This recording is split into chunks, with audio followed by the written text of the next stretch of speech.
Right then, let's have a chat about something every gardener dreams of. A garden bed that stands the test of time. You know, one you build once and enjoy for years without all the faff and fuss of constant repairs. Too many garden beds are built like throwaway projects. They rot out in a few seasons, collapse under the weight of soil, or become a patchwork of repairs that never hold up. But what if I told you that people long before us, farmers, homesteaders, even ancient civilizations, were building soil systems that endured for decades? The truth is, a garden bed can be built once and serve faithfully for 20 years or more if you follow principles that combine durable materials with proper soil science. So let's walk step by step through how to build a bed once that lasts for the long haul. All right, so when it comes to building a lasting garden bed, choosing the right materials, well, it's absolutely crucial. You'll want something that's going to stand up to the elements, resist rot, and, keep your plants happy for years to come. It's not just about looks, it's about making sure your hard work doesn't go to waste. So, let's take a closer look at what really matters when picking out materials for your garden beds. The choice of frame materials determines longevity. The biggest reason garden beds fail is rot. Most modern gardeners nail together cheap pine boards and hope for the best, only to watch them crumble after 3 or 4 years. Historically, people knew to use rot-resistant timbers. In North America, settlers leaned on black locust, cedar, chestnut and oak because these woods naturally resist decay. If those aren't available, stone or brick offers permanence that wood can't match. In survival terms, you use what your landscape provides, but always choose the material that resists weather the longest. A bed framed with cedar boards at least 2 inches thick can easily endure 2 decades. If stone is abundant, a dry-stacked wall-raised bed is even better because it requires no nails, no screws, and almost no maintenance once set. To apply this in your backyard, start by sourcing the thickest, most durable local wood you can find. Cut boards to a height of 12 to 18 inches, as that depth allows strong root growth without constant topping up. Now, if you're using stone, you'll want to take the time to lay a stable foundation row, locking each piece together so frost heave doesn't shift the wall over time. It's a bit of extra effort, but trust me, it makes all the difference in the long run.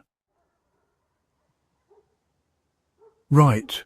So, when it comes to the foundation and soil mix, you really want to get this bit right. A solid base keeps your structure steady, and the right soil mix gives your plants the best chance to thrive. Don't rush this part. Good groundwork pays off, season after season.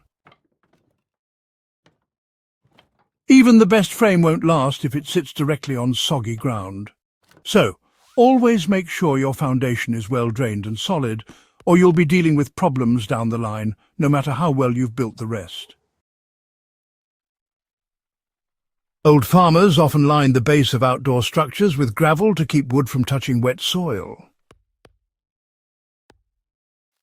You can do the same by digging a shallow trench where your bed will sit, filling it with a few inches of crushed stone or gravel, and then placing the boards or stone walls on top. This drains water away from the frame and prevents rot from creeping upward. For added durability, a strip of heavy landscaping fabric beneath the gravel will keep weeds from invading while allowing water to pass through. Another step often overlooked is levelling the ground before construction. A bed that tilts or shifts will put uneven pressure on its frame and shorten its life. Take the time to make a flat, solid base and you'll prevent most future repairs. What you put inside the bed matters just as much as the structure, you know. Too many people fill raised beds with bagged soil, or mixes heavy in peat that collapse after a few seasons, honestly. Instead, follow a method closer to the lasagna layering used by homesteaders, right? Start with a foundation of coarse material like branches or brush, which create air pockets and drainage. Add a layer of cardboard to suppress weeds. Then alternate layers of compost, aged manure and topsoil. Over time, these layers break down into deep, humus-rich soil that actually gets better each year. Right, so a practical step for beginners is to aim for at least 1/3 compost, 1/3 topsoil and 1/3 organic matter like leaves or straw. It's simple, really, and gives your plants a great start. As the bed ages, you simply top it off each season with another thin layer of compost and mulch. It's easy enough and keeps everything ticking along nicely. Unlike store-bought mixes that deplete, this method mirrors the way forest soils build fertility naturally and only strengthens over 20 years. So, you know, your soil just gets better and better with time. Now then, let's talk a bit about weather protection and some good old historical wisdom, shall we? Once your bed is built and filled, the next challenge is exposure. Sun, rain and snow all work to break down materials over time. You see, that's why those old builders, they really knew their stuff, relied on natural protectants. If you're using wood, you can treat the boards with raw linseed oil or a mix of beeswax and mineral oil. Both of these options soak in and repel water, all without introducing any toxins into your soil. Now here's a little tip. Reapply every few years and your boards will resist decay far longer than untreated lumber. It's a simple step, but it makes a world of difference. When it comes to stone or brick beds, well, the key is stability. You want those structures to stand the test of time, don't you? Stability is what you're aiming for. Now cover the top edge with flat stones or bricks that shed water away from the wall. This is, you know, a simple step, but it makes a real difference. This small detail honestly prevents freeze-thaw cycles from prying the bed apart. It's one of those things you might overlook, but it's really important. In both cases, mulching the soil surface with straw leaves or wood chips not only preserves moisture for plants, but also shields the bed interior from direct weathering. It's a bit of extra work, but well worth it, I reckon.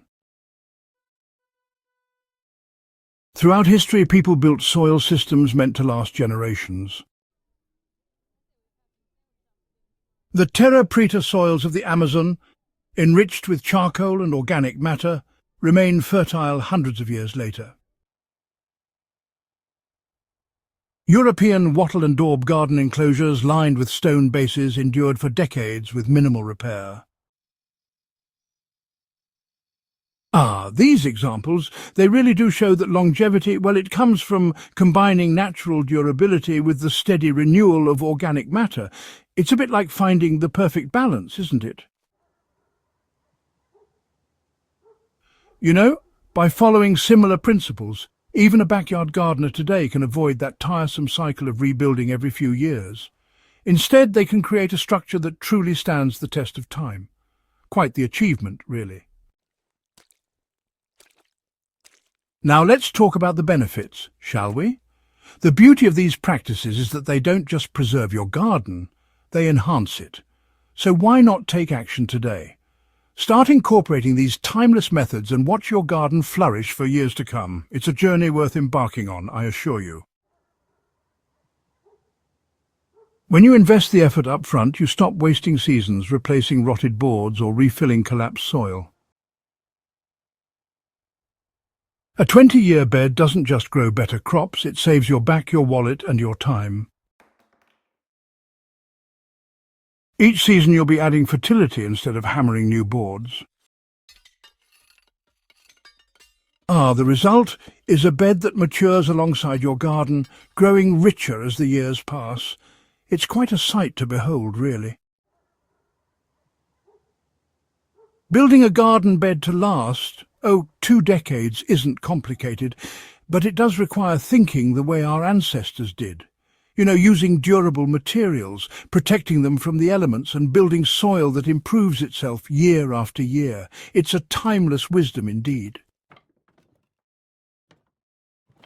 Do it once, and you'll have a reliable foundation for your food supply that outlives countless store-bought kits.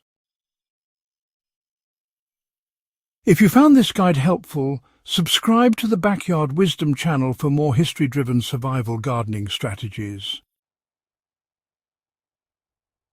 Share this with friends who are tired of rebuilding their beds every few years. The knowledge is old, the methods are proven, and the results will carry your garden forward for decades.